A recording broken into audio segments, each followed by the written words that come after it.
నమస్కారం. వీకేపీబీ 369 ఛానల్కు స్వాగతం. ప్రపంచంలోనే అత్యంత సంపన్నమైన దేవాలయం, కోట్లాది మంది భక్తుల ఇష్టదైవం మన తిరుమల వెంకటేశ్వర స్వామి ఆలయం. అయితే ఈ ఆలయంలో సైన్స్కి కూడా అందని కొన్ని రహస్యాలున్నాయని మీకు తెలుసా? నాసా శాస్త్రవేత్తలని ఆశ్చర్యపరిచిన ఆ నివేదికలో అసలేముంది?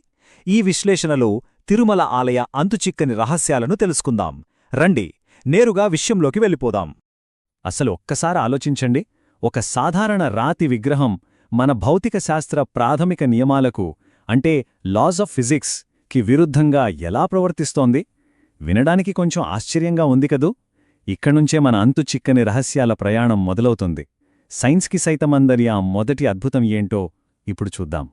ముందుగా ది స్వెట్టింగ్ ఐడల్, అంటే చెమటల పట్టే విగ్రహం.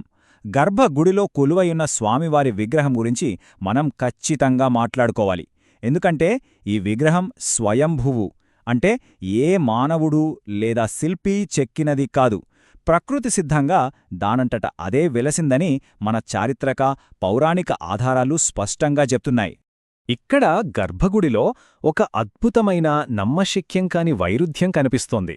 ఒకవైపు చూస్తే లోపల ఎప్పుడూ ఫ్యాన్లు తిరుగుతూనే ఉంటాయి. ఉష్ణోగ్రతను ఏకంగా 20 డిగ్రీల సెల్సియస్ దగ్గర అత్యంత శీతలంగా ఉంచుతారు. కాని ఆశ్చర్యకరమేంటంటే ఇంతటి చలిలో కూడా స్వామివారి రాతి విగ్రహానికి నిరంతరం చెమటలు పడుతూనే ఉంటాయి. అవును, మీరు విన్నది నిజమే. విగ్రహం నుంచి విపరీతమైన వేడి వస్తోంది. అందుకే పూజారులు ఆ చెమటలను ఎప్పటికప్పుడు పట్టువస్త్రంతో తుడుస్తూనే ఉంటారు. దీనికి సైంటిఫిక్ రీజన్ ఏంటి అనేది నేటికీ ఎవరికీ తెలియని మిస్టరీ. ఇక దీనికంటే అత్యంత ఆసక్తికరమైన, మన మెదడుకు పనిచెప్పే విషయం మరొకటుంది. ఎవరైనా సరే స్వామివారి విగ్రహం వెనక భాగాన చెవి ఆనిచి వింటే స్పష్టంగా సముద్రపు అలల ఘోష వినిపిస్తుందట. ఒకసారి ఊహించుకోండి, ఎక్కడో పర్వతాలపైన ఉన్న ఒక రాతి విగ్రహం, దాని వెనకనుంచి సముద్రపు శబ్దం రావడం. ఇది నిజంగా ఎవరి ఊహకైనా అందుతుందా? అస్సలు దొరకని అద్భుతమిది. The eternal lamp in unbreakable stone. విగ్రహం భౌతిక నియమాలను ఎలా దాటేసిందో చూశాం కదా. సరే, ఇప్పుడు మరికొన్ని భౌతిక, రసాయనిక అసాధారణతల వైపు వెళ్దాం. ఇవి మామూలు జనాలనే కాదు, ఏకంగా పరిశోధకులను, శాస్త్రవేత్తలను సైతం నివ్వెరపరుస్తున్నాయి. గర్భగుడిలో ఉన్న అఖండ దీపం గత 1000 సంవత్సరాలుగా ఆరిపోకుండా నిరంతరం వెలుగుతూనే ఉంది. ఇక్కడ షాకింగ్ విషయమేంటంటే ఇందులో మనం సాధారణంగా వాడే నూనె కానీ, ఒక రెగ్యులర్ వత్తి కానీ అస్సలుండవు. 2015లో మన DRDO వాళ్లు కూడా దీనిపై దర్యాప్తు చేశారు. అయినా సరే ఇది ఇప్పటికీ ఒక విప్పుకోలేని అద్భుతంగానే మిగిలిపోయింది. అలాగే కెమిస్ట్రీ ప్రకారం చూస్తే పచ్చకర్పూరాన్ని ఏ రాయికి రాసినా కొన్నాళ్లకు ఆ రాయి బీటలు వారుతుంది, పగిలిపోతుంది. ఇది ఫ్యాక్ట్.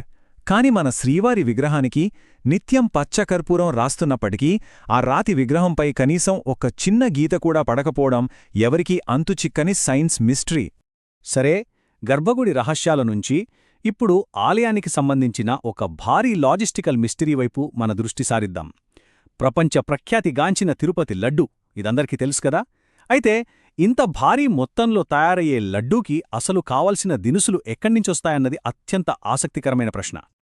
ది సీక్రెట్ విలేజ్, అదేనండి ఒక రహస్య గ్రామం. తిరుమలలో ప్రతిరోజూ సుమారు 3 లక్షల నుంచి 5 లక్షల లడ్డూలు తయారవుతాయి. ఇక్కడ విచిత్రమేంటంటే అన్ని లక్షల లడ్డూల రుచి కానీ, బరువు కానీ ఒక్క గ్రాము కూడా తేడా లేకుండా ప్రతిరోజూ పర్ఫెక్ట్గా ఒకేలా ఉంటాయి. అదెలా సాధ్యం? దీని వెనుక ఉన్న అసలు రహస్యం 23 అనే నంబర్తో ముడిపడి ఉంది. స్వామివారి నైవేద్యానికి, లడ్డూ తయారీకి వాడే పాలు, పూలు, నెయ్యి ఇలాంటి స్వచ్ఛమైన వస్తువులన్నీ ఆలయానికి కేవలం 23 కిలోమీటర్ల దూరంలో ఉన్న ఒక అత్యంత రహస్య గ్రామం నుంచి మాత్రమే వస్తాయి. అవును, ఆ గ్రామం ఎక్కడుందో ఎవ్వరికీ తెలియదు. బయటి వ్యక్తులకు అక్కడికి ఏమాత్రం ప్రవేశం లేదు. నో ఎంట్రీ అన్నమాట. సో ఇప్పటివరకు మనం చూసినవి చారిత్రక, భౌతిక అద్భుతాలు. కానీ ఇప్పుడు ఈ విశ్లేషణను కాస్త ఆధునిక, హైస్టేక్స్ సైంటిఫిక్ పరిశోధనల వైపు మళ్లిద్దాం. ప్రపంచ ప్రఖ్యాతిగాంచిన మన అంతరిక్ష పరిశోధనా సంస్థ నాసా అసలు తిరుమల కొండల కింద ఏం కనుక్కుంది? నాసా రిపోర్ట్ ప్రాజెక్ట్ గరుడ. 2020లో నాసా నిర్వహించిన ఈ ప్రాజెక్ట్ గరుడ పరిశోధన అత్యంత ఆసక్తికరమైన విషయాలను బయటపెట్టింది.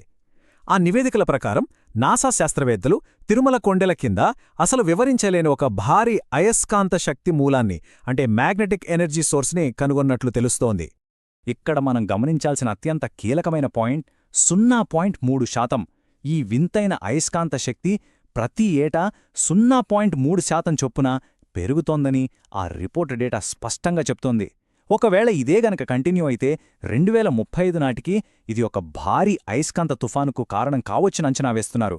అంతేకాదు ఇక్కడ రాళ్లల్లో అంతరిక్షంలో తిరిగే ఉల్కల్లో ఉండేలాంటి ప్రత్యేకమైన లోహాలున్నట్లు కనుగొనడం ఈ మిస్టరీని పదింతలు పెంచుతోంది.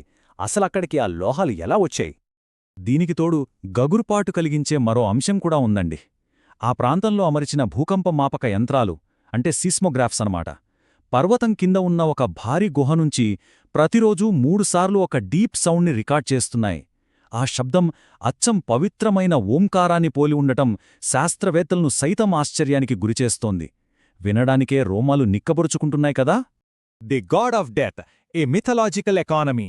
సరే, ఇప్పుడు ఈ సైన్స్ మిస్టరీల నుంచి కాస్త బ్రేక్ తీసుకుని ఈ దేవాలయం వెనుకున్న పౌరాణిక ఆర్థిక వ్యవస్థను చూద్దాం. ఏకంగా 5 లక్షల కోట్ల రూపాయల అపారమైన సంపద ఉన్న మన దేవుణ్ణి అప్పుల దేవుడు అని ఎందుకంటారు? ఈ పౌరాణిక కథను మనం ప్రధానంగా 3 దశల్లో అర్థం చేసుకోవచ్చు. మొదటిది, శ్రీనివాసుడు పద్మావతీదేవిని వివాహం చేసుకోవాలనుకోవడం. రెండవది, ఆ అంగరంగ వైభవంగా జరిగే వివాహ ఖర్చుల కోసం సాక్షాత్తు కుబేరుని వద్ద భారీగా అప్పు తీసుకోవడం. ఇక మూడవది, ఆ తీసుకున్న అప్పుకు సంబంధించిన వడ్డీని కలియుగం అంతమయ్యే వరకు తీరుస్తానని మాటివ్వడం. అందుకే భక్తులు సమర్పించే కానుకలు, హుండీ విరాళాలన్నీ ఆ వడ్డీ కిందే జమవుతాయని చెబుతారు. అందుకే కదా ఆయన్ని మనం వడ్డీకాసులవాడు అని ముద్దుగా పిలుచుకుంటాం. The dark underground and secret tunnels. ఈ మిస్టరీల విశ్లేషణ ఇప్పుడు పరాకాష్ఠకు చేరుకుందండి. భక్తి, సంపదల గురించి మాట్లాడుకున్నాం, బాగానే ఉంది. కాని ఇప్పుడు ఆలయం కింద ఉన్న అత్యంత ప్రమాదకరమైన, ఎవరూ వెళ్లలేని ఒక చీకటి భూగర్భ ప్రపంచం, అలాగే రహస్య స్వరంగాల గురించి మాట్లాడుకుందాం. ఆలయం కింద ప్రధానంగా 3 రహస్య స్వరంగాలు ఉన్నాయని చెబుతారు. అవేంటంటే బ్రహ్మాస్త్ర స్వరంగం, స్వర్ణవానర మార్గం మరియు కాలాపాని స్వరంగం. వీటిలోకి ప్రవేశించడానికి ప్రయత్నించిన వారి పరిస్థితి చాలా విషాదంగా ముగిసింది. అదెలాగంటే 1993లో 5 బ్రిటిష్ ఇంజనీర్లు ఈ స్వరంగాలలోకి వెళ్లి పూర్తిగా మాయమైపోయారు. అలాగే 2001లో కాలాపాని స్వరంగంలోని నల్లటి నీటిని పరీక్షించబోయిన ఒక ల్యాబ్ టెక్నీషియన్ దురదృష్టవశాత్తు తన కంటిచూపు కోల్పోయారు. ఇది ఇంకా భయంకరం.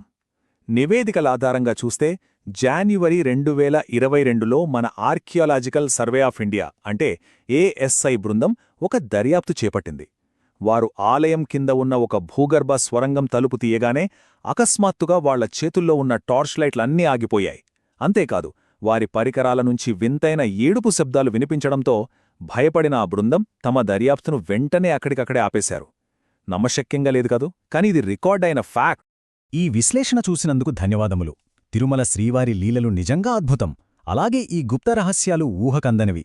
మనం చర్చించిన ఈ రహస్యాలలో మీకు ఏది బాగా ఆశ్చర్యం కలిగించిందో ఖచ్చితంగా కామెంట్ సెక్షన్లో తెలియజేయండి. మీరు కనుక వెంకటేశ్వర స్వామి భక్తులైతే ఓం నమో వెంకటేశాయ అని కామెంట్ చేయండి.